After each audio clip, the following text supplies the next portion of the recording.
he said. She was just a fleeting distraction, but you're still the one I truly love. I didn't argue, nor did I shed a tear.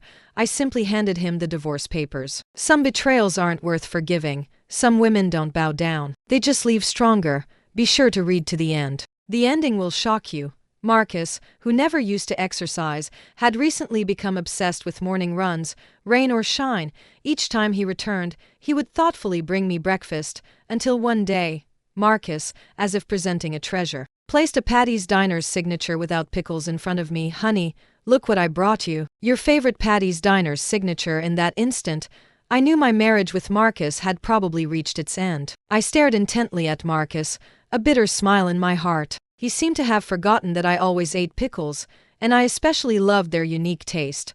So the one who didn't eat pickles was likely someone else. Seeing me looking at the Patty's Diner's signature, still not touching it, and not showing the joy he had expected, Marcus looked puzzled. "Why aren't you eating? Don't you love Patty's Diner's signature?" I specifically went out of my way, from Southwood to Northside, to buy it. "Look, I even picked out all the pickles for you." Marcus wore a look that clearly expected praise. As he got closer, I smelled the strong gardenia scent on Marcus. It wasn't my scent. I had smelled it before on Summer, Marcus's new assistant. "Are you sure I don't like pickles?" My voice was flat, my eyes calm. If I hadn't coincidentally seen Marcus picking out pickles for his assistant earlier, I might have actually believed he had just made a mistake. Marcus's arm, which was around me, stiffened, and his eyes flickered, clearly indicating guilt. Just then, his cell phone rang, and he quickly answered, turning away. The moment Marcus turned, I distinctly felt him secretly breathe a sigh of relief.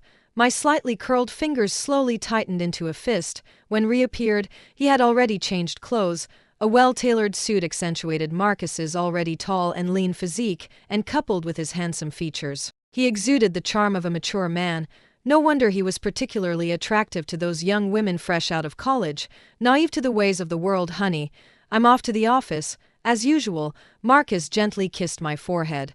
I pretended to be nonchalant, smiling and nodding as I watched him leave. Once was far away. I dropped the smile from my lips. I vigorously rubbed the spot Marcus had just kissed, as if there was something dirty there. I walked to the window and looked downstairs through the glass. As figure appeared. The car door opened, revealing Summer's graceful silhouette inside. Summer smiled, watching Marcus walk closer step by step.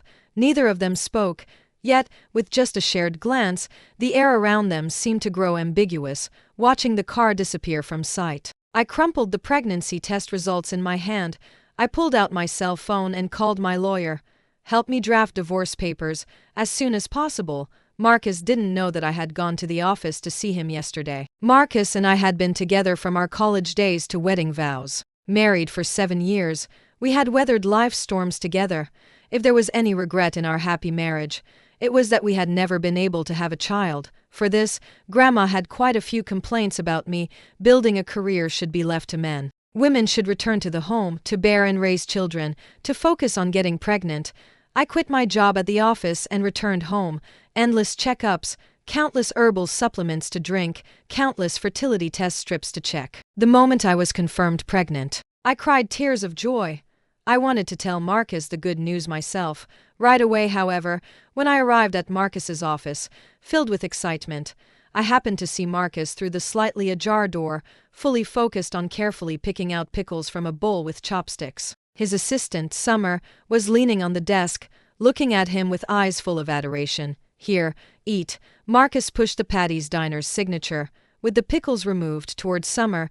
His gentle tone and doting gaze were no different from how he looked at me on a normal day. Summer excitedly took the burger, eating it with a clear conscience. She didn't seem to find anything wrong with her boss serving her. Seeing devour the burger, Marcus curved his lips and dotingly ruffled the hair on her head. "Slow down, my little foodie." Summer playfully stuck out her tongue. The scene before my eyes was so harmonious and beautiful. Their interaction was so natural, like a couple deeply in love. My heart faintly throbbed.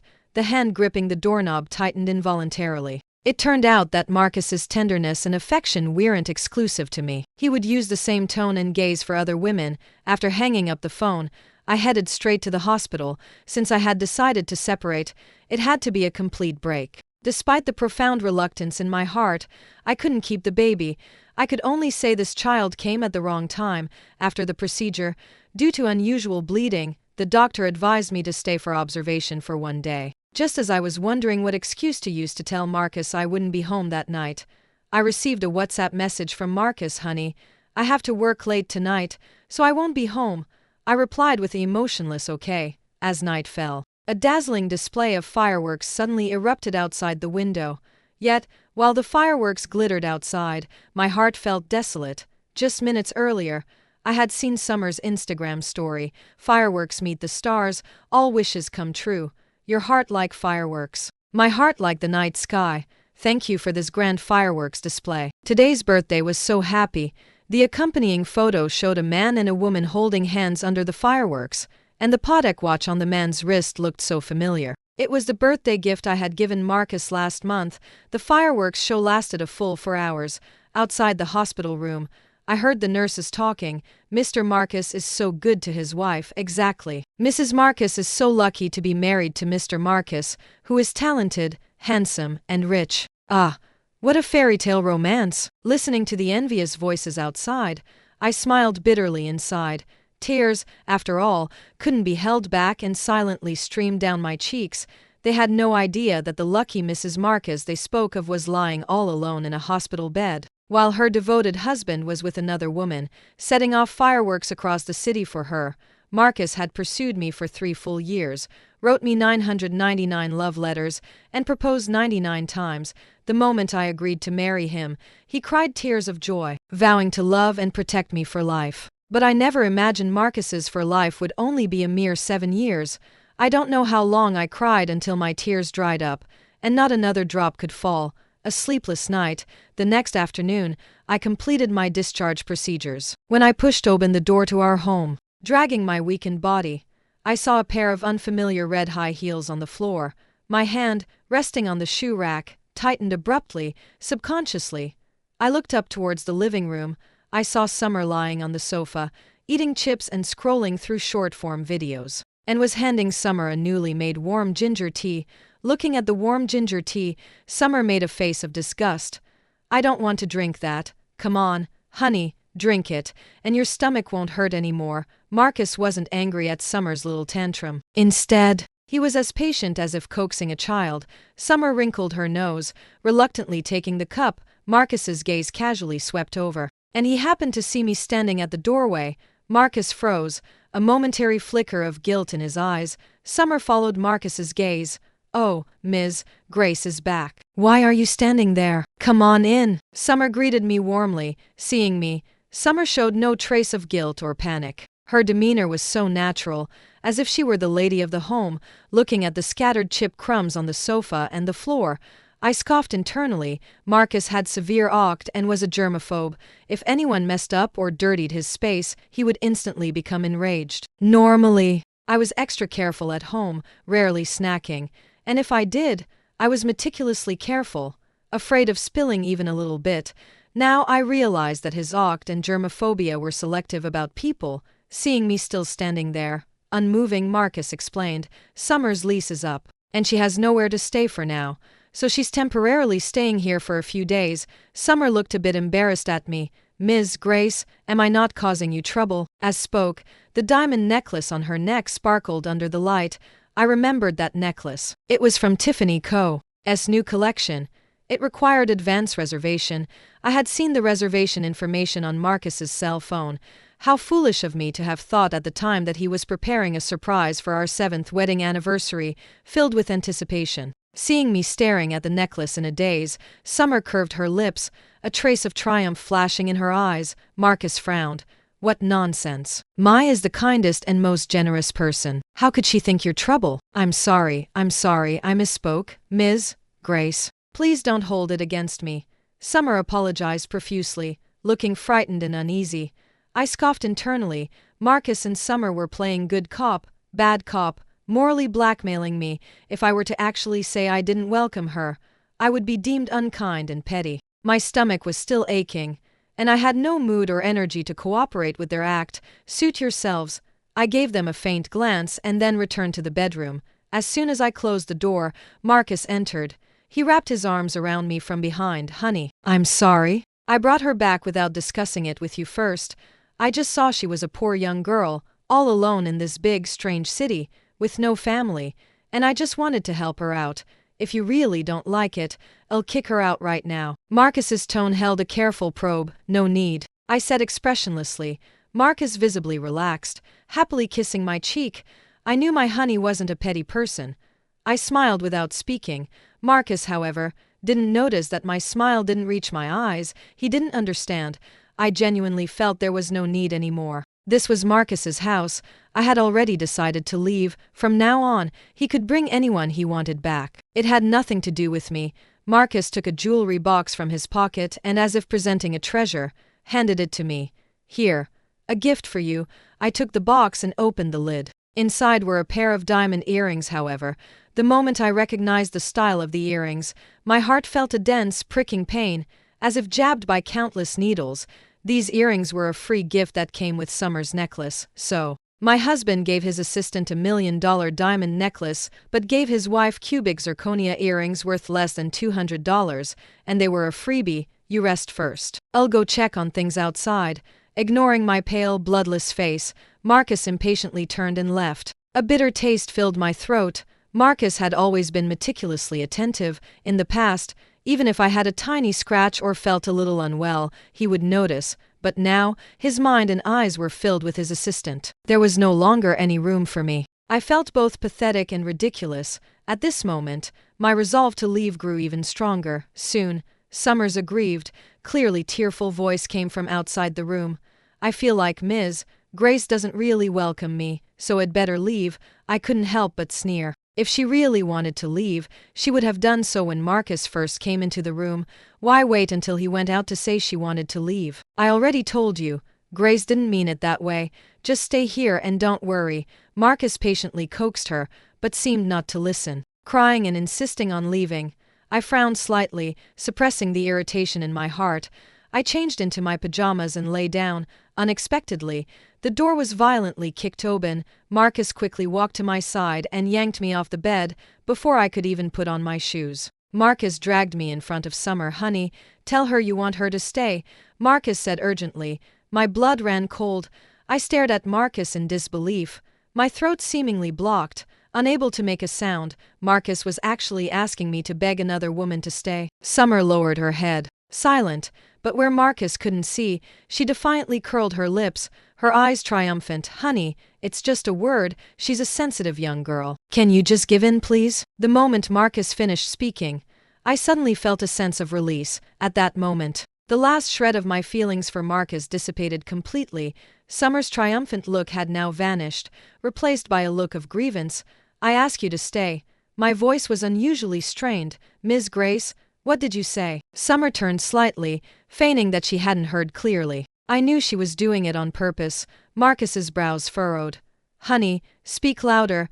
My lower abdomen pulsed with pain, but the physical pain was less than 100,000th of the pain in my heart.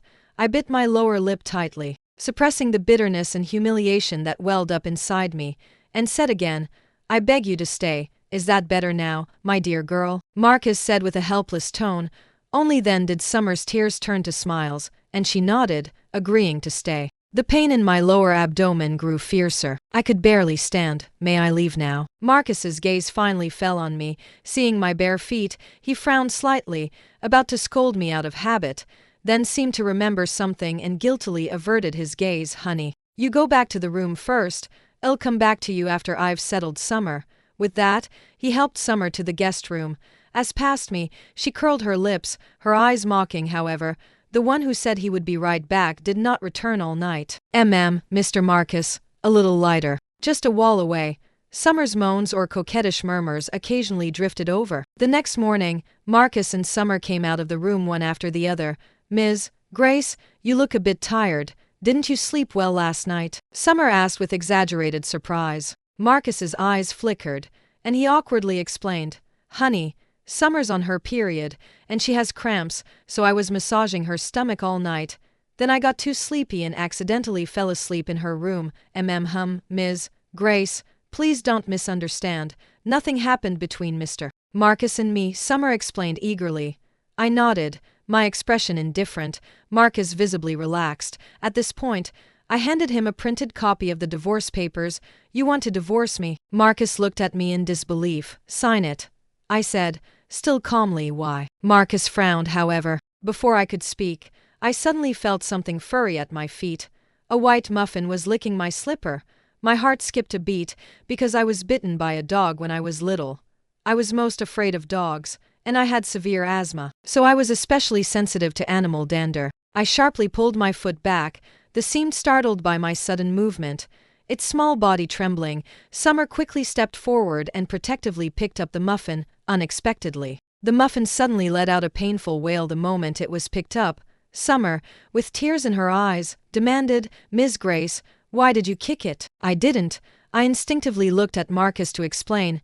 It's in so much pain, and you still won't admit it. Whatever you have against me, come at me. But why bully a 3-month-old muffin? Summer cried inconsolably. Marcus looked at me with eyes as cold as ice. Apologize. My fingers tightened further, sharp nails digging painfully into the tender flesh of my palm. Marcus knew I had severe asthma. He knew I was extremely sensitive to animal dander. Yet he still allowed Summer to bring a dog into our home. Now, he was even making me apologize to Summer for a fabricated charge. Seeing me stand still, the anger in Marcus's eyes intensified. I told you to apologize. Didn't you hear me? But he didn't know I could barely speak at that moment. My nasal passages grew itchier and itchier. I felt my breathing becoming increasingly difficult. Medication, help me get my medication. By then, my face was beet red, and I struggled to squeeze out a few words. However, Marcus looked down at me, his voice cold. Grace, how did you become so malicious? Just for jealousy, you can't even tolerate a little muffin. And now you're faking an asthma attack? Have I spoiled you too much, making you presumptuous? I shook my head painfully. Not faking, please. Unfortunately, Marcus didn't believe me at all. He left me, mid-asthma attack, with a dismissive "go home and reflect on yourself. When you realize your mistake, come and apologize to Summer."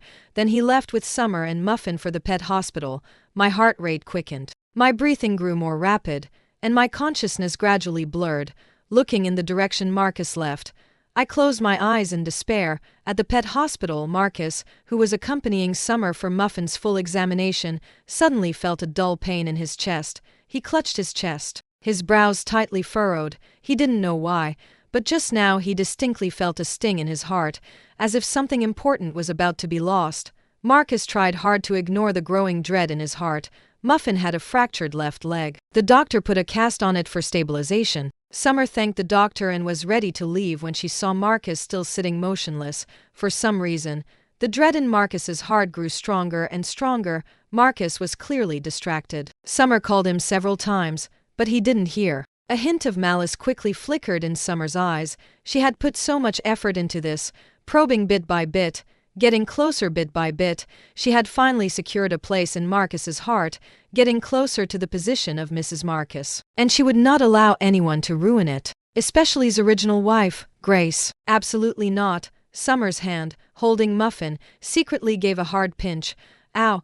Muffin let out a painful howl, and only then did Marcus snap back to attention. Summer quickly lowered her head to hide the intense resentment in her eyes. The next second, she curled her lips into a sympathetic smile. "Mr. Marcus, Muffin is fine now.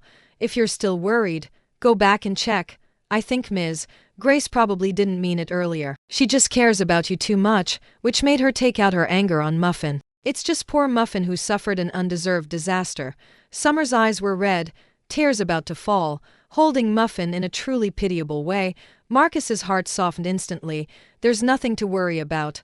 Grace really did go too far this time, even if she's resentful towards me. She shouldn't take it out on a Muffin that's only a few months old. She wasn't like this before. I'll give her the cold shoulder for a few days. It might teach her a lesson using this incident. When she acknowledges her mistake, I'll go back, just like that. Marcus took Summer and Muffin to another mansion. Looking at the luxurious mansion before her, Summer's greed was almost impossible to hide. Once again, she resolved to firmly hold on to the man in front of her. Marcus was determined to give me the cold shoulder for a few days, waiting for me to give in and admit my mistake first. However, 1 day, 2 days, 3 days. In the blink of an eye, 7 days passed, but I remained with no news at all. Marcus looked at his silent cell phone, lost in thought. Marcus finally couldn't help but send me a WhatsApp message.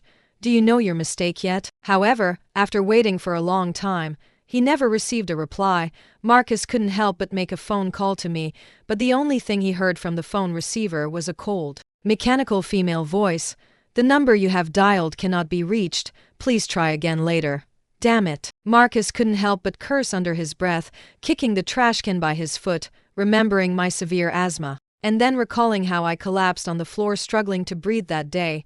Marcus's unease and panic grew stronger and stronger. Marcus got into the car, started the engine, and was about to leave when he saw Summer rush in front of the car. Marcus, where are you going? Over the past few days of constant companionship, coupled with Summer's deliberate seduction, Marcus and Summer had been intimate almost every day. Marcus was hooked, unable to resist Summer. Summer's address for Marcus had also changed from Mr. Marcus to Marcus. Summer had thought she had completely conquered Marcus, and the position of Mrs. Marcus was within reach, but she didn't expect Marcus to still be hung up on that old woman. What right did that old woman have? She considered herself younger and more vibrant than Grace, so she didn't understand why Marcus was still hung up on Grace. Marcus, don't leave me alone, okay? Summer pretended to be scared and pressed herself against Marcus, her lithe body rubbing against him subtly. Usually, whenever she made such a move, Marcus's desire would quickly ignite. He would curse her as a little temptress while violently throwing her onto the bed. However, this time, even though Summer tried every trick in the book, Marcus's eyes remained clear-eyed. He pulled Summer away from his embrace and said perfunctorily, "Be a good girl, wait for me at home. I'll be right back." With that, he slammed the car door shut, not waiting for Summer's reaction, and sped away. As the car drove off, it scraped against Summer's body, causing her to fall to the ground. Her knee was scraped raw by the small pebbles on the ground, and bright red blood trickled from the wound. Summer cried out in pain. However, Marcus ignored her cry of pain, his foot on the accelerator, not pausing for a moment. Watching the car drive further and further away, Summer trembled with rage, the hatred in her eyes almost spilling over. Marcus was burning with anxiety, and the car sped faster and faster. Pulling the car up to the front door, Marcus realized that the mansion, usually brightly lit, was completely dark. His heart sank. Marcus didn't even bother to close the car door, hurrying into the mansion. Upon entering, Marcus went straight to the second-floor bedroom. However, the bedroom was empty, and the bed linens were neatly folded. "Honey." Marcus called out her name repeatedly, but after searching every corner of the mansion, he couldn't find Grace anywhere. Yet, all of Grace's belongings were there. She hadn't taken anything. Marcus, still holding onto a sliver of hope, thought perhaps his Grace had just gone out and would be back soon. His hand unconsciously pressed on the bedside table, but when he lifted it, Marcus's pupils suddenly constricted twice. He discovered a layer of dust on his fingers, so this room must have been uninhabited for a long time. At that moment, the unease in his heart expanded to its maximum. Marcus picked up his cell phone and called his assistant. "Find out my wife's whereabouts, quickly." Marcus returned to the living room. Defeated, his gaze inadvertently fell on the divorce papers on the floor, and Marcus's body stiffened abruptly. Because the divorce papers were covered with dense scratch marks, it looked exactly like the unconscious struggles of someone in extreme pain. Marcus suddenly recalled the scene from 7 days ago when he had left. So Grace hadn't been faking it or acting pitiful out of jealousy. She had truly suffered an asthma attack and difficulty breathing because of Summer's muffin. Grace's face had been very pale then, and she had pleaded with him to get her medication. But what had he done? He had ignored Grace's plea for help. Marcus knew very well how severe the consequences of an acute asthma attack could be if medication wasn't taken in time, because he had witnessed it once when he first started dating Grace. That time, Marcus had almost lost Grace completely, so, ever since then, he had placed medication in every room in the home, so Grace could get it as quickly as possible if she had an attack. Marcus couldn't imagine how much pain and despair Grace must have felt after he and Summer had left. His knees buckled, and Marcus sank to the floor. Grace must have been so disappointed in him that she didn't even come home. Marcus was filled with remorse. Wishing he could strangle himself, he harshly slapped himself twice and collapsed on the floor, sobbing uncontrollably. The moment Summer entered the door, she saw Marcus slapping himself as if he were self-harming. She tightly hugged him. "Marcus, don't be like this." Just then, The assistant's phone call came in. Where is Grace now? I need to see her immediately. Marcus's voice was filled with urgency and anxiety. Mr. Marcus, your wife might be gone. The assistant's voice was unusually low. Marcus suppressed his anger. Explain yourself clearly. What do you mean gone? The assistant said. Mr. Marcus, we found that your wife was rushed to the emergency room 7 days ago due to an acute asthma attack. Marcus's breathing abruptly hitched. After a long pause, he asked in a trembling voice, and then, I'm sorry, Mr. Marcus. I've only been able to find that your wife entered the hospital. I can't find anything after that. The assistant's voice grew softer and softer, barely a whisper by the end. What do you mean, you can't find anything? Marcus didn't believe there was anything in Southwood City that he, Marcus, couldn't find. It's like this. Your wife's whereabouts seem to have been deliberately hidden. There are no records in the hospital. I only got this information by paying a high price to a small nurse there. I don't believe a living person can just disappear. Search. Mobilize everyone to search. Spare no expense. I need to know my wife's whereabouts, alive or dead. Not being able to find her meant something was fishy. Marcus was convinced that Grace was still alive. Summer tried to suppress the upward curve of her lips. Putting on a sympathetic expression, Marcus, I know you're sad that Ms. Grace is gone, but the dead cannot be brought back to life. You shouldn't blame yourself. Blame her for having such a short life. Besides, Ms. Grace is gone, but you still have me, and perhaps I'm even carrying our baby. Summer's intention was to comfort Marcus, but she didn't expect the word dead to deeply provoke him. Marcus violently pushed Summer away, roaring furiously. Who said my Grace is dead? My isn't dead. She must still be alive. What are you to say such a thing? How dare you compare yourself to my Grace? Want to have my children? Delusional. The mother of my child can only be Grace. No one else should even think about it. Summer fell to the floor, her eyes red, looking utterly wronged Marcus. But the moment she spoke, Marcus roared back, Shut up. Who's your Marcus? My wife has always been Grace and only Grace. Summer looked at Marcus in disbelief. Forgetting even to cry, Marcus had turned heartless. Unexpectedly, at that moment, the living room television screen lit up. The surveillance footage playing was precisely the part from 7 days ago when Summer had falsely accused me of kicking her dog. In the video, Marcus saw my agonizing, despairing expression, almost exactly as he had imagined. No, it was 100 times more painful than he had imagined. I collapsed on the floor, initially struggling a few times, then completely losing consciousness. Perhaps it was a guilty conscience, but the moment the video played, Summer instinctively grabbed the remote control to turn it off. Just as she was about to press the power button, Marcus's eyes suddenly widened at something he saw. He snatched the remote control and set it to slow-motion playback. Summer's heart leaped into her throat, and she tried to block the screen with her body, but mercilessly pushed her away as the video slowed. Marcus clearly saw that when I pulled my foot back, I hadn't kicked Summer's dog. Instead, when Summer picked up the dog, there was a distinct bending motion. So, Muffin's fracture wasn't caused by me kicking it. It was Summer who had deliberately broken its leg. A chilling aura radiated from Marcus. His gaze at Summer was bone-chilling. No, it's not like that. Marcus, listen to me. Summer knelt on the floor, crying and pleading. She hadn't expected there to be surveillance video in the living room, and unfortunately, her small actions had been captured clearly. However, Marcus was completely unresponsive to Summer's pleas. He suddenly gripped Summer's neck, his bloodshot eyes gleaming with ruthless coldness. Bitch, you dared to lie to me. Cuss. I can't breathe. Summer's veins bulged. Her face flushed like a purple, and she painfully squeezed out a few words from her throat. She struggled to pull Marcus's hand away from her neck, but her strength was no match for his. Hey, can't breathe? Do you know that because of your dog, Grace had an asthma attack? Compared to how you feel now, my Grace was 1,000 times more painful then. You deserve to taste what suffocation feels like.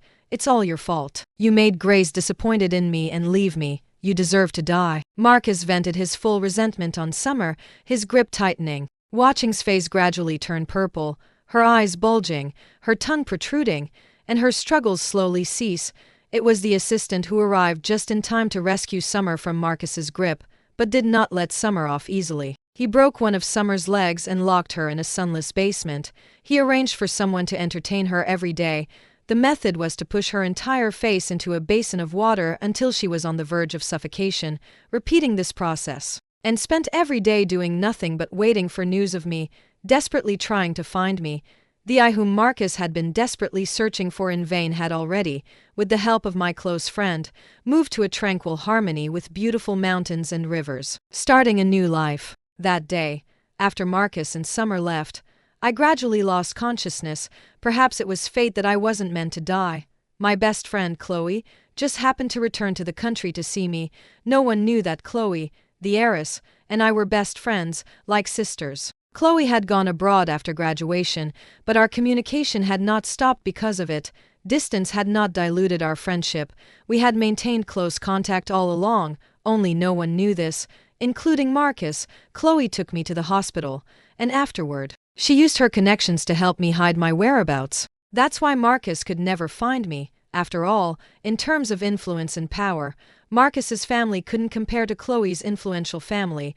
I opened a flower shop here and lived a quiet, peaceful life. Chloe stayed with me for a while before returning abroad, however. The peaceful days didn't last long. Marcus still found me, hearing the doorbell ring. I smiled and turned around. Welcome. However, when I saw clearly who was standing at the door, the smile on my face slowly faded, suppressing the surging hatred in my heart. I coldly gazed at the man before me, but the moment Marcus saw me, his previously dull eyes suddenly lit up. Honey, I finally found you. I knew you were still alive. Marcus's eyes were slightly red, and he was agitated. He reached out, wanting to embrace me. I, however, frowned slightly and took 2 steps back. Marcus lunged into empty space, his hands awkwardly suspended in the air. It took Marcus a while to find his voice again. Honey, don't call me honey, I interrupted Marcus coldly. Marcus's expression froze. I gave a half smile. You have too many honeys, who knows which one you're calling? I had personally heard Marcus call Summer honey, so hearing that word made me feel physically sick. Marcus habitually started to speak, but when he saw my tightly furrowed brow, he changed his wording. Grace, I'm sorry. It's my fault. I shouldn't have believed Summer's lies.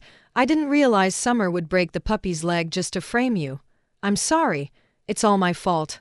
I scoffed. You didn't realize. So, in your mind, gentle and kind Summer wouldn't harm the weak, but I, the vicious one, would hurt the innocent. I looked at Marcus, his face full of shame, my own face filled with mockery. Marcus struggled for words for a long time, utterly speechless for the moment. I accept your apology. Joy flashed in Marcus's eyes. Honey, you forgive me. But just as the corners of his mouth began to lift, before his smile could widen, the next second, it froze, because I added, but I won't forgive you. Why? Marcus instinctively blurted out. I scoffed. Why? Who said an apology must always be met with forgiveness? I won't forgive you, never. Go. Now you can confidently go find your Summer honey and live happily ever after with her. Remember to courier the signed divorce papers to me. Marcus refused to give up. Grace, I know I've committed an unforgivable mistake. I just want to make amends.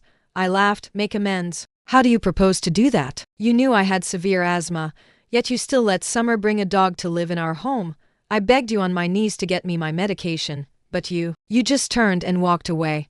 Do you realize that if you'd been a minute later, I, Grace, wouldn't exist in this world? And have you forgotten? I once told you I don't tolerate deception.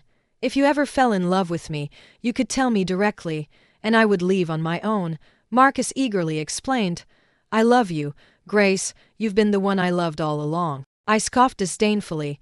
Your heart might love me, but your body loves the flesh of young, pretty girls. Isn't that sneaky feeling thrilling? A flicker of guilt crossed Marcus's eyes, but he quickly composed himself and argued. I admit I was somewhat drawn to Summer, but it was nothing more than a fleeting novelty. You're still the one I love most, and I never considered divorcing you. Whether you considered divorcing me or not is your business. You didn't want a divorce simply because you didn't want to carry the stigma of cheating on your wife. Ultimately, you're just selfish, wanting to have your cake and eat it too. Just leave.